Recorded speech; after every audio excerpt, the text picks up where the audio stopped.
Doctor Bhupen হাজৰিকাই তেওঁৰ গানত লিখিছিল যে বিশ্ব প্ৰেম বিনন্দিয়া বুলি তুমিওতো জানা সমনীয়া, নিজ মাতৃৰ অশ্ৰু নমচিলে বিশ্ব প্ৰেম হ'ব বৃথা, বিশ্বৰ শৰীৰত পংগু অংগ হ'লে বিশ্বই জানো ভাল পাব, পৃথিৱীত জনমী সচেতন নহ'লে প্ৰাপ্যও থিতাতে হেৰাব। মই এতিয়া 56 বছৰ বয়সত ভৰি দিছোঁ।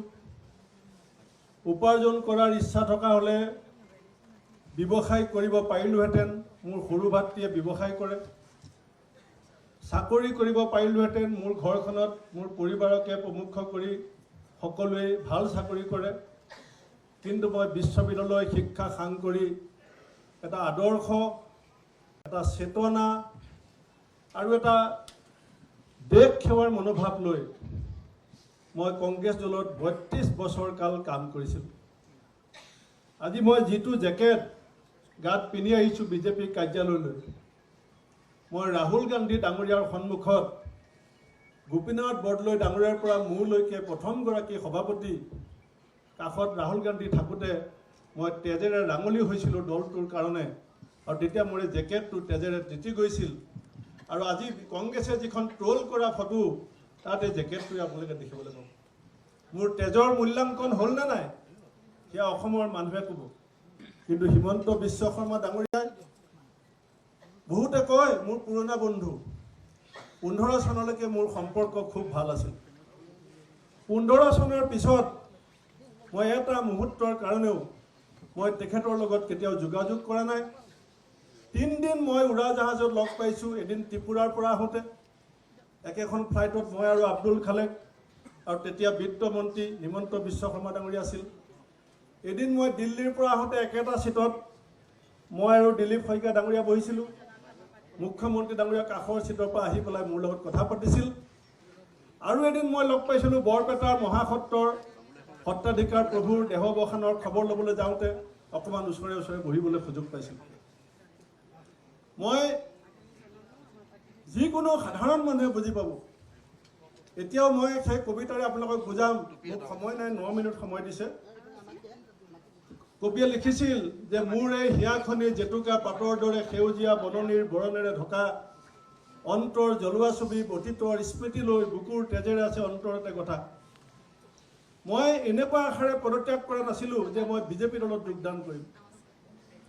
মই পদত্যাগ পত্ৰ দিছিলোঁ, মই আশা কৰিছিলোঁ যে মোৰ দলটোত নিৰ্মোহ আত্মসমালোচনা হ'ব, আত্মশুদ্ধিৰ এক সিদ্ধান্ত হ'ব, আৰু মোৰ দলৰ নেতাই মোক বুজনি দিব, মোক প্ৰতিশ্ৰুতি দিব যে ভৱিষ্যতৰ দিনত যিটো আশা আৰু সপোন লৈ তুমি কংগ্ৰেছলৈ আহিছিলা সেই বাটটো মসৃণ ৰূপে তোমাক আগবাঢ়ি যাবলৈ সুযোগ দিয়া হ'ব।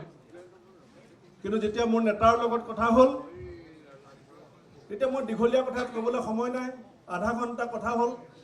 ৰাজ্যিক নেতৃত্ব আহি মোৰ ঘৰত পালেহি, সকলোৰ লগত প্ৰায় 3 ঘণ্টা কথা হ'ল। কেন্দ্ৰীয় নেতাৰ সৈতে আধা ঘণ্টা কথা হ'ল। শেষত মই ক'লোঁ যে ছাৰ, কংগ্ৰেছ দলৰ নীতিয়ে জাতীয় স্বাভিমানত আঘাত দিছে।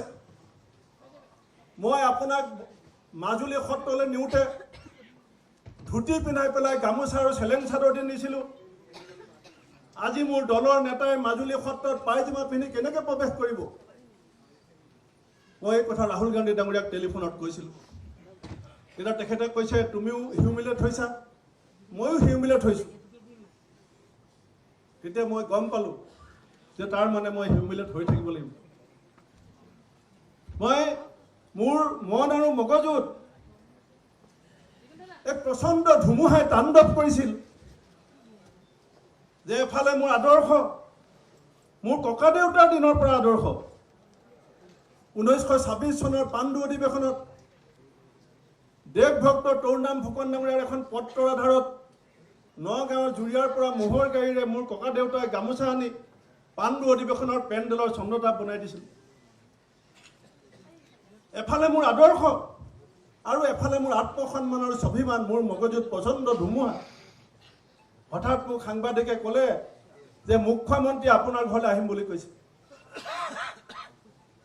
আগতেও মুখ্যমন্ত্ৰীয়ে বহুত কথা কয়, মই সেই কথাটো তেনেকুৱা সাধাৰণ ঘটনা বুলি লৈছিলোঁ। কিন্তু মোক মুখ্যমন্ত্ৰী কাৰ্যালয়ৰ পৰা এজন বিষয়াই যোগাযোগ কৰিলে, অসমৰ এজন জ্যেষ্ঠ সাংবাদিকে টেলিফোনত কথা পাতিলে, ক'লে সন্ধ্যা 6:30 বজাত মুখ্যমন্ত্ৰী আপোনাৰ ঘৰলৈ যাব। বহুতে ভাবিছিল ভূপেন বৰাই ঢেৰ চৰ্ত দিব, ভূপেন বৰাই ঢেৰ কণ্ডিশ্যন দিব, ৰাজনৈতিক ব্যক্তিগত জীৱন সুৰক্ষিত কৰিব। মই সমগ্ৰ অসমবাসী ৰাইজক সাক্ষী কৰি মই ইয়াৰ পৰা এষাৰ কথাই কৈছোঁ, মই ৰাজনীতিৰ যি আদিপাঠ লৈ পেলাই ৰাজনীতি কৰিবলৈ আহিছিলোঁ, আমাক শিকোৱা হৈছিল যে ৰাজনীতিৰ 3টা স্বাৰ্থ থাকে। এটা ব্যক্তি স্বাৰ্থ, তাক কোনেও বাদ নিদিয়ে। এটা দলৰ স্বাৰ্থ, সেয়া কোনেও এৰিব নোৱাৰে। কিন্তু ব্যক্তিৰ স্বাৰ্থৰ দলৰ স্বাৰ্থতকৈ সৰ্বোত্তম স্বাৰ্থ হৈছে স্বদেশ আৰু স্বজাতিৰ স্বাৰ্থ। আৰু মোৰ জীৱনৰ 56 বছৰ পাৰ হ'ল। আজি মোৰ হাতত যিমান সময় আছে সেইখিনি সময় বিজেপি দলে মোক কৈছে যে আপুনি আজিৰ পৰা এজন কাৰ্যকৰ্তা। মহাভাৰতৰ যুদ্ধ যেতিয়া আৰম্ভ হৈছিল, কুন্তীয়ে গম পাইছিল, কৃষ্ণই কৈছিল যে তোমাৰ 5 পুত্ৰ জীয়াই থাকিব। কৰ্ণক বিচৰা হৈছিলে পাণ্ডৱৰ ফালে। মহাভাৰতৰ যুদ্ধত কৰ্ণ পাণ্ডৱৰ ফালে নাহিল। কংগ্ৰেছ দলৰ প্ৰত্যেকজন কৰ্ণ এইবাৰ এই মহাভাৰতৰ যুদ্ধত পাণ্ডৱৰ ফলীয়া হ'ল। মই এইখিনি কথাই কৈ আহি থকা সময়ত যদি বিজেপিয়ে মঞ্চ দিয়ে, বিজেপিয়ে যদি কথা কোৱাৰ সুযোগ দিয়ে, কি আশাত আৰু কি সপোন লৈ অসম মাতৃক সেৱা কৰাৰ স্বাৰ্থৰে দলত যোগদান কৰিছোঁ, যি আশাৰে কনকলতা মুকুন্দ কাকতিয়ে বলিদান দিছিল, যি আশাৰে কুশল কোঁৱৰ মণিৰাম দেৱানে বলিদান দিছিল, সেই আশা আহি থকা সময়ত বিজেপিৰ কৰ্মকৰ্তা নেতৃত্বৰ হাতত ধৰি আৰু উত্তৰ পূৰ্বাঞ্চলৰ এষাৰ কথা মই নকলে ভুল হ'ব, সময় কমি আহিছে, যে মোৰ ৰাজনৈতিক জীৱনকালত পঢ়িবলৈ পাইছিলোঁ দেৱকান্ত বৰুৱা অসমৰ পৰা বহুত ডাঙৰ নেতা আছিল। আৰু চকুৰে দেখিছিলোঁ সমগ্ৰ উত্তৰ পূৰ্বাঞ্চলৰ সমগ্ৰ দেশৰ প্ৰভাৱশালী নেতা আছিলে P.A. চাংমা ডাঙৰীয়া। আৰু সাম্প্ৰতিক আমাৰ সময়ছোৱাত সমগ্ৰ দেশত উত্তৰ পূৰ্বাঞ্চলৰ আটাইতকৈ প্ৰভাৱশালী নেতা ডক্টৰ হিমন্ত বিশ্ব শৰ্মা ডাঙৰীয়াক সমৰ্থন কৰিবৰ কাৰণে আহিছোঁ। এইখিনিকে কৈ মোৰ বক্তব্য সামৰিছোঁ। মই আগতে বন্দে মাতৰম জয় অসম বুলি কওঁ, সেইকাৰণে মই অকণ থমকি গৈছোঁ। ভাৰত মাতা কি জয়, জয় অসম।